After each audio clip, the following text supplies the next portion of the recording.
De hecho, es muy temprano para nosotros en el recibimiento del doctorado o del premio del doctor honoris causa de la Universidad Bel Hilal. Beto Brandoni va a tener su despedida la legislatura porteña. Será desde las 12 del mediodía. Se acaba de confirmar en Julio Argentino Roca 532 para los que quieran acompañar. Desde las 12 del mediodía. El querido Beto Brandoni que ayer nomás, el sábado, el día, mira vos, previo a su deceso, había cumplido los 86 años. Cumpleaños y murió un día después. Sí. Otro ariano. De los tantos que hay. Lucas Romero, bienvenido, ¿cómo está? Un gusto. Paulino Rodríguez, Julieta Tarrés los saludan. Buen día. Buen día, Paulino, Julieta, ¿cómo andan ustedes? Bien, gracias. Bueno, el gobierno está intentando retomar por múltiples vías la agenda, etcétera.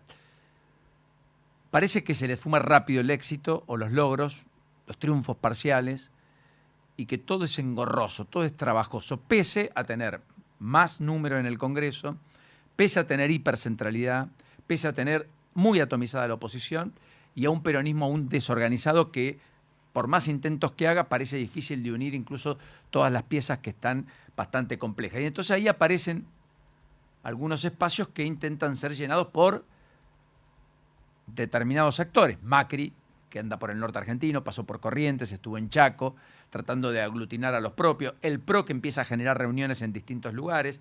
Algunos que dicen que el PRO empieza a tener ya aire propio para pensar alguna reconstrucción de Juntos por el Cambio como alternativa real y tal vez que esta avenida del medio que hasta acá nunca prosperó finalmente pueda tener algún chance de éxito de cara al futuro.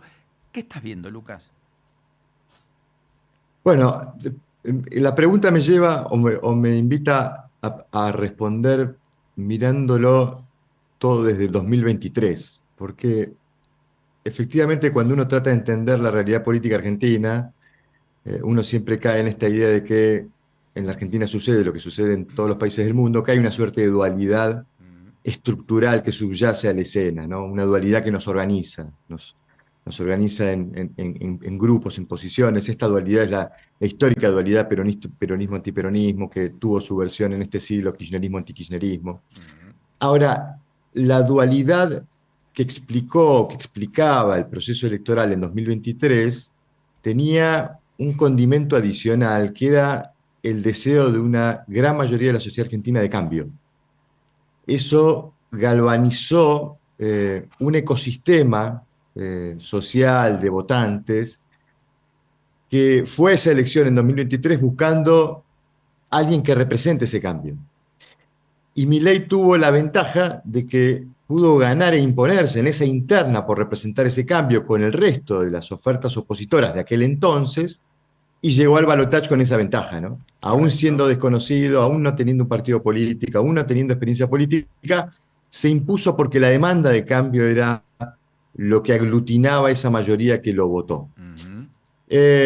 Cuando comenzó este ciclo, la principal incertidumbre que tenía era su durabilidad.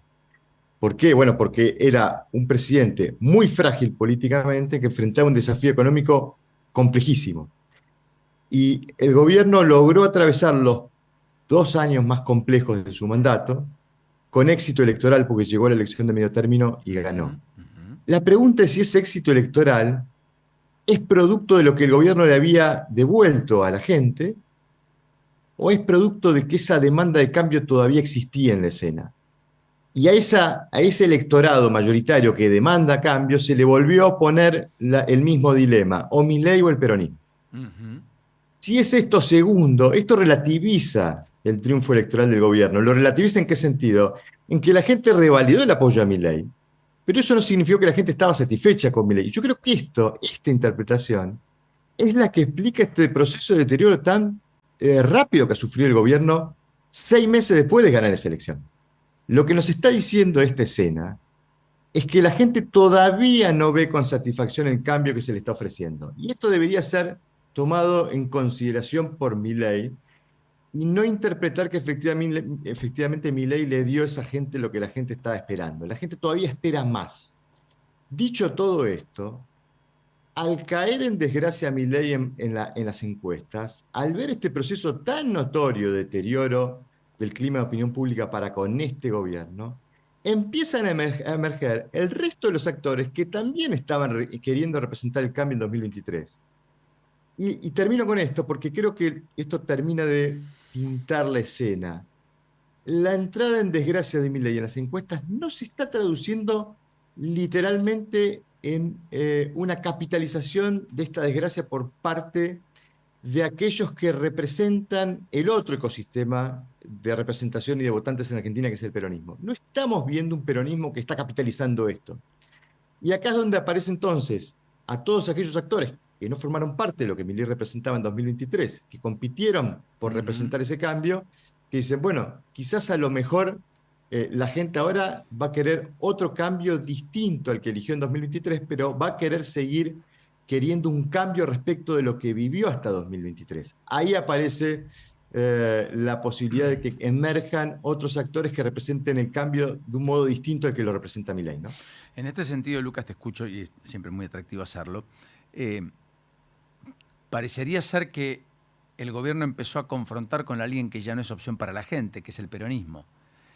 El peronismo kirchnerista, a eso voy, y que todo lo que esté cerca de eso, incluido Kicillof, no es una opción real de poder más allá de algunas encuestas que uno ve, y que la verdadera opción de juntar mayorías, la mitad más uno, eventualmente en un balotaje, estaría en alguien que mantenga la interpretación del cambio respecto a ese ciclo largo de 20 años, más o menos, versus inclusive el propio gobierno, que también parece envejecer bastante más rápido de lo que algunos imaginaban, en esta velocidad en la cual construyó su ascenso, y probablemente eso también explique su cierta caída, ¿o me equivoco?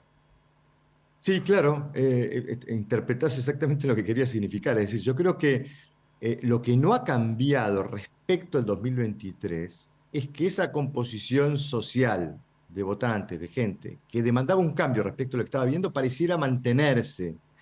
Lo que vimos es que Milei ganó la elección de medio término, eso le dio mucha más nitidez a su pretensión de liderar a ese espacio, de representar esa demanda de cambio, pero que no estaba dado en los resultados. Y lo que ha ocurrido en estos últimos 2 meses particularmente ha sido muy costoso para el gobierno. Primero porque en materia de resultados en orden del cambio económico, el gobierno no está logrando los resultados que necesita para que la gente se convenza de que este es el cambio, sobre todo en aquellos indicadores que impactan en la vida cotidiana de la gente, en términos de ingresos, en términos de empleo. Y eso está produciendo una suerte de frustración por parte de esa gente. Dice, che, este es el cambio que yo quería, no es el cambio que yo quería. Y después tuvimos toda esta secuencia de acontecimientos muy negativos en términos reputacionales que erosionaron la capacidad de Milei de representar un cambio político. Menciono particularmente lo de Adorni, pero hubo otros episodios que fueron erosionando al gobierno en materia reputacional en relación a esto, y el gobierno ha venido reaccionando mal frente a esos acontecimientos, porque a las claras está que el gobierno debería haber tomado una decisión con Adorni hace ya tiempo, y no solo no la toma, sino que se confunde y pretende transformar a Adorni en una causa, cuando en realidad Adorni es un problema para el gobierno. Bueno, todo esto ha venido contribuyendo a que veamos esto que estamos viendo en las encuestas, que es una caída muy abrupta del gobierno en estos últimos 2 meses. Bueno, y esto le agrega incertidumbre al 2027. Dice, bueno, ¿qué pasará en el 2027? Yo digo, vemos todavía un electorado mayoritario que demanda y sigue demandando cambio, pero parece que Milei perdió la capacidad que tenía de representar ese cambio tanto en 2023 como en 2025, ¿no? Lucas, buenos días. Teniendo en cuenta este escenario que vos planteás, y estamos antes de mediados del 2026, todavía falta un tramo para la elección. Largo. ¿Qué pasaría si la transición esta por la que estamos atravesando llega a un punto en el que la población que todavía apoya, que creo que entiendo según otros consultores que hacen lo mismo que vos, dicen que es suficiente como para que gane una elección en estas condiciones, se convencen de que el cambio tuvo o dio resultado respecto a esta transición? Es decir, estamos con salarios por debajo de la inflación, estamos con poder adquisitivo que no alcanza a cubrir todos los gastos del mes, pero esto se puede revertir de acá a diciembre de este año. ¿Qué pasaría si eso pasa? Porque también del otro lado podés tener una oposición que proponga ese cambio, pero va a necesitar mantener lo que sí prometió esta gestión o este gobierno, teniendo en cuenta que por eso mantuvo intacto durante más de un año y medio un montón de gente que a pesar del ajuste lo apoyó. Bueno, obviamente que todo el proceso político va a estar fuertemente condicionado por el proceso económico. El ciclo político de Milei es un ciclo condicionado por el proceso económico. Si los resultados en materia de estos indicadores, particularmente señalo que son los que impactan en la vida cotidiana de la gente, empiezan a cambiar, naturalmente podemos ver otra dinámica. Claro. La pregunta acá que uno se hace es si el gobierno está dispuesto a tomar las decisiones que necesitaría tomar para producir esos resultados, No, pero es sobre que todo en estos déjame indicadores, digo, ¿no? interrumpirte en ese Porque, punto. El gobierno ya tomó la decisión. Lo que pasa es que ahora hay que esperar que el tiempo logre el efecto requerido. Vos no podés estar cambiando todo el tiempo la política económica. Ya la tomó. bueno, Ahora tenemos que esperar que eso suceda. seguramente, digamos, habrá que esperar si efectivamente estas decisiones, Exacto. lo digo particularmente porque en términos macro, es cierto, el gobierno ha tomado algunas decisiones, ¿no? El intento de bajar la tasa, el intento de bajar los encajes para ver si se puede reactivar el crédito. Bueno, la ley de inocencia fiscal estaba un poco orientada a que la gente pudiera sacar los dólares del colchón y Claro. eso remonetizar la economía y poder darle otra dinámica a la actividad económica. Es decir, ha habido muchas decisiones, todavía no vemos resultados. Exacto. Pero yo lo conecto un poco también con lo que el propio presidente propone desde el punto de vista discursivo, porque esta idea de yo me voy a atar al mástil